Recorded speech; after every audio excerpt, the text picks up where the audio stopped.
Section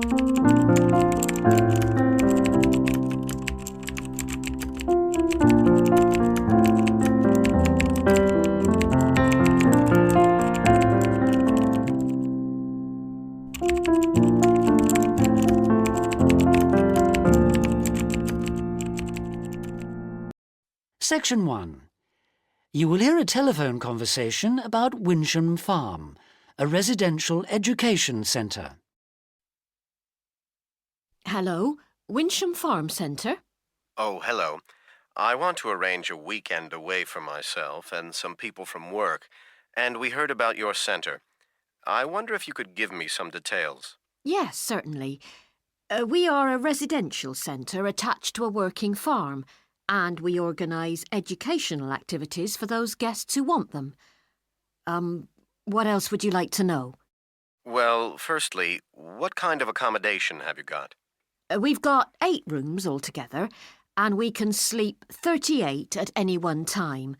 3 of the rooms have got 6 bunks, and 5 of them have got 4 bunks. Right, and what other facilities are there? We have separate toilets and showers for each of the rooms. There's a large dining room and a large meeting room, which can be booked by groups in advance. But I'm afraid we had a flood in there last month, and the floor was slightly damaged, so unfortunately it's out of use just now. We've got workmen coming in next week. When were you thinking of staying? In 3 weeks' time, the 28th of September. Oh, it should be okay by then. Oh, well, that's okay then. And what about food? Do you provide meals, or is it self-catering? We're very flexible. As long as you give us enough notice, we can cater for you. Or, if you prefer, you can just bring your own food and use the kitchen facilities. And some people prefer to eat out, which is also fine. Fine. And I heard that your farm is organic. Does that mean that you only have crops and no animals? It doesn't, actually. A lot of people seem to think that, but we do rear livestock as well. And so we have a wide range of food. Organic means it's all produced without the use of artificial fertilisers or pesticides. I see. That sounds good. Could you tell me what sort of recreational activities are available, either at the centre or in the area? Yes. Here at the centre, we offer farm tours. They're very popular.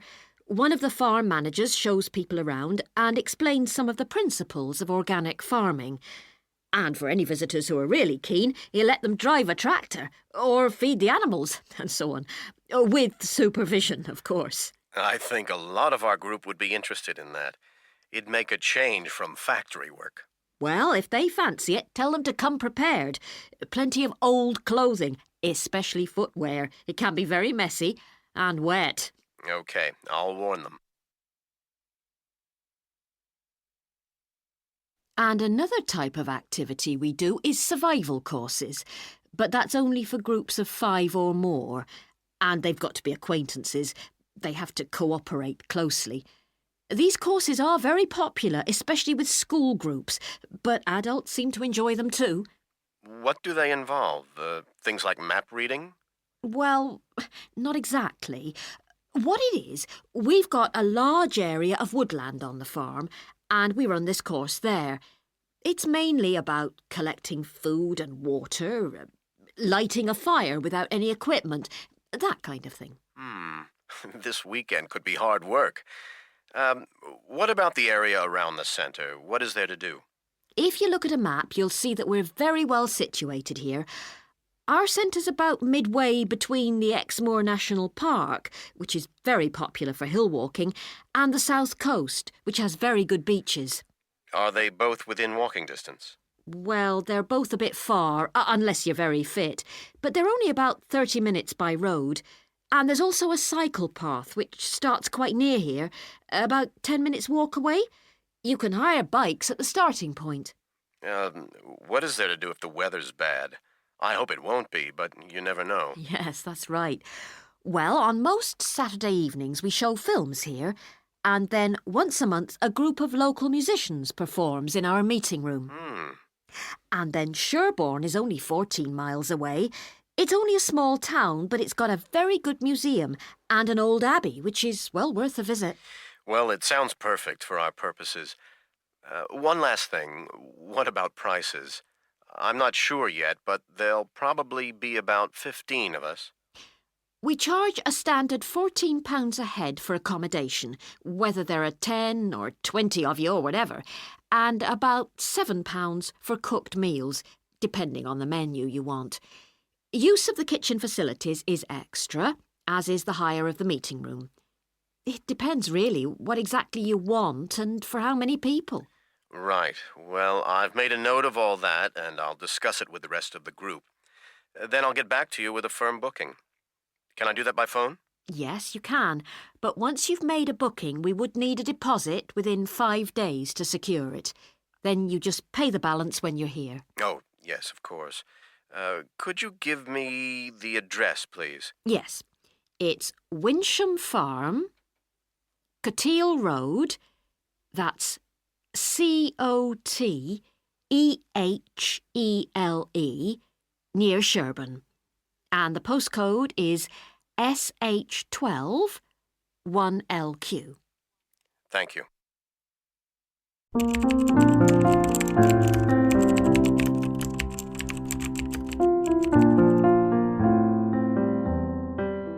Section 2. You will hear a talk by the organizer of an information day about training courses for workers in hotels, restaurants, and other parts of the hospitality industry. Morning, everyone. My name is John. I've worked in the hospitality industry for 20 years, here and all around the world. I've done it all. Washing dishes in cafes, waiting tables, hotel work. I've been better at some of these roles than others, to be honest, but what I've always loved is the incredible variety of workmates I've had over the years. Today, I want to introduce some of the training courses available here at the college. So, today's program. This morning, there will be short presentations about different hospitality jobs. Then, this afternoon, there'll be workshops where you can explore these ideas in more detail. So, your first presentation is on restaurant service. Another session focuses on kitchen assistants who help the cooks in the kitchen. This is a great way to learning cooking skills. There's an amazing number of traditional techniques to learn. You'd be surprised how many top chefs in expensive restaurants started out as a kitchen assistant. But be warned, kitchen assistants arrive at work first and leave last, so think hard about whether you can cope with the commitment. The session about porters, cleaners, and dishwashers is a popular one. These positions are good for students especially because they require no experience. Dishwashers have to work late into the evening. No surprises there. A porter's role is more important than many people realize because guests' first impression are formed by the staff they meet on arrival. Cleaners will usually be doing shift work, which may or may not suit you depending on your situation. Another popular session looks at the role of the receptionist. This is a key role. You have to deal with every part of the hotel. So, having reception work on your CV or resume is often a good way of moving your career forward in the long run. But having said that, they can be challenging, you know, dealing with people from all around the world. You have to already be good at working under a lot of pressure. You can't work out how to do it on the job. For any of these jobs, you'll usually have an interview. So there's also a session on interview skills. Now, frankly, for the less skilled roles, the interview will be pretty quick. But for some of the jobs I've mentioned, the interview is just as important as it is in other types of employment. Basically, the key to coming across well is the same today as it was when I started 20 years ago. And the good thing is, it's not too difficult to develop these skills with a little training and rehearsal. Okay, then this afternoon we'll have the workshops. They'll be held in various classrooms around the college. So if you have a look at your college plan, I'll tell you where they're going to be. Now, at the moment, we're in the hall. You'll see it at the bottom of your plan. So if you want to go to the workshop on restaurant service, go out of the hall and turn right. Walk along to the office, and it's the classroom immediately next door to that. For kitchen hands, when you come out of the hall, you'll see the square in front of you.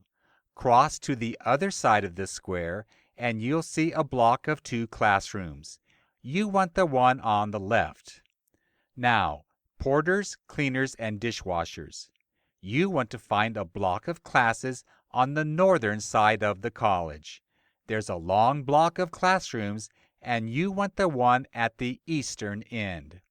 For the receptionist workshop, turn right out of the hall and go past the office. Then head up north between the 2 sets of classrooms. You'll come to the first end room on your left, and it's the classroom directly opposite that. For those of you who are wanting to brush up on your interview skills, there's an interview skills workshop. You see that on the western side of the square, there's a single large classroom. That's in there. Okay, now let's move on to look at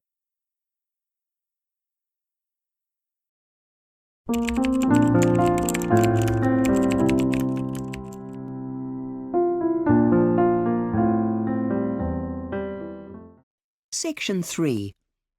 You will hear 2 environmental studies students called Jennifer and Adam comparing their research on pigeons. Hi, Jennifer.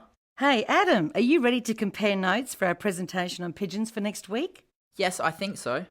I found some really good sources describing all the different kinds of pigeons for the background section. Me too. I knew they were a common bird, but didn't realise there were so many types. I found an interesting new study on the Australian crested pigeon. It makes a special sound to warn the rest of the flock of danger. But a lot of birds use calls or songs to find a mate or to sound the alarm. What's special about this one?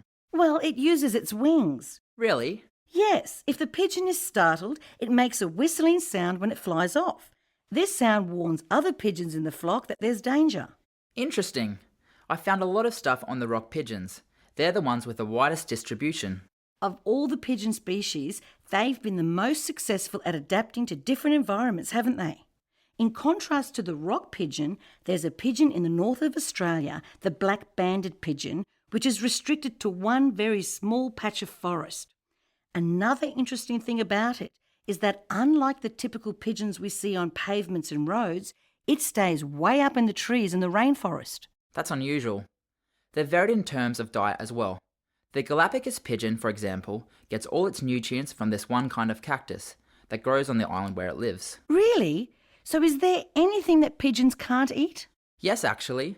They should stay away from meat because it contains bacteria that is dangerous to them. Oh, right. You know, I thought pigeons all looked the same, but their plumage is really variable too. The Nicobar pigeon from Indonesia is very attractive. It has beautiful metallic green feathers. It's a wonder they're not hunted. Now, in the second part of our presentation, we plan to look at why pigeons are seen as pests nowadays and what is being done to control them. A lot of people in the city like to feed pigeons, don't they? Yes, some people think that it's kind, but in fact, it's not a good idea. I suppose human food isn't very healthy for birds, especially fast food. Actually, because the pigeons don't have to spend time looking for food, they have more time to mate and reproduce. And so it results in population explosion. I see. So the city becomes absolutely overrun by pigeons. That's bad for the city and for the pigeons. Now, I read that here in Melbourne, we have a pigeon problem in the centre of the city, and the City Council is trying to deal with it. Yes, they've built some special nesting places in one of the parks in the city centre. They're designed to house the pigeons so they stop creating nests on buildings. But isn't that just changing the location of the problem? Well, that's just the first step. In the second stage of the council scheme, they exchange the pigeon eggs for dummy eggs. It's like a form of birth control. A very elaborate one. Someone would have to go in and replace those eggs by hand. Well, yes. The program does work as a means of controlling the population, but the financial burden on the taxpayer is quite high. Yes, I imagine it would be. The most successful pigeon control program in recent times was in Basel in Switzerland. And what did they do? Well, the city council found that teaching the public about the negative effects of feeding pigeons was more effective than trapping the pigeons, or providing alternative nesting sites for them. These were both methods they'd tried previously. Really? We'll have to include that finding. Do you think we've got enough for our presentation, or should we do more research? Well, I was thinking that we should also make it clear to the audience why pigeons in cities are undesirable. Yes, we haven't really done that yet. Right, I've got some information on the damage their droppings do to buildings. And I've got something related to that on how their feathers can block gutters and pipes causing water damage. But I haven't found anything yet on the health risks to humans that urban pigeons pose. Neither have I. Let's look for some information about that and add it. Okay, can we meet again tomorrow in the computer lab too?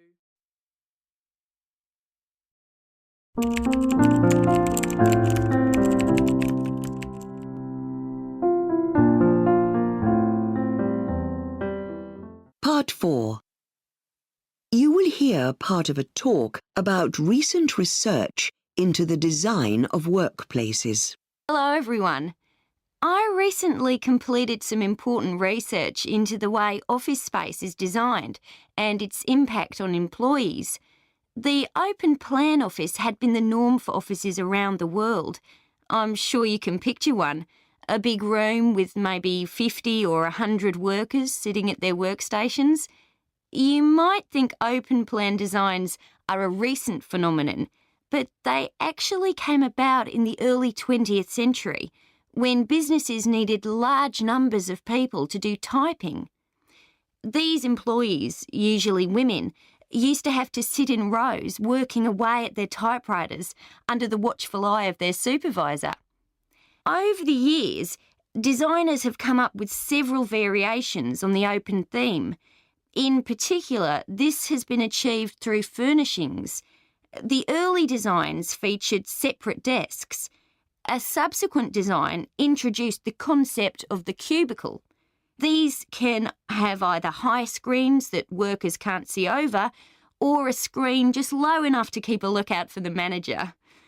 And nowadays, with the increase in large call centres, a phenomenon known as hot desking is common. In this system, employees working on different shifts are asked to share the same workstation. As you can imagine, this is not very popular with staff as there is little opportunity to personalise your workspace.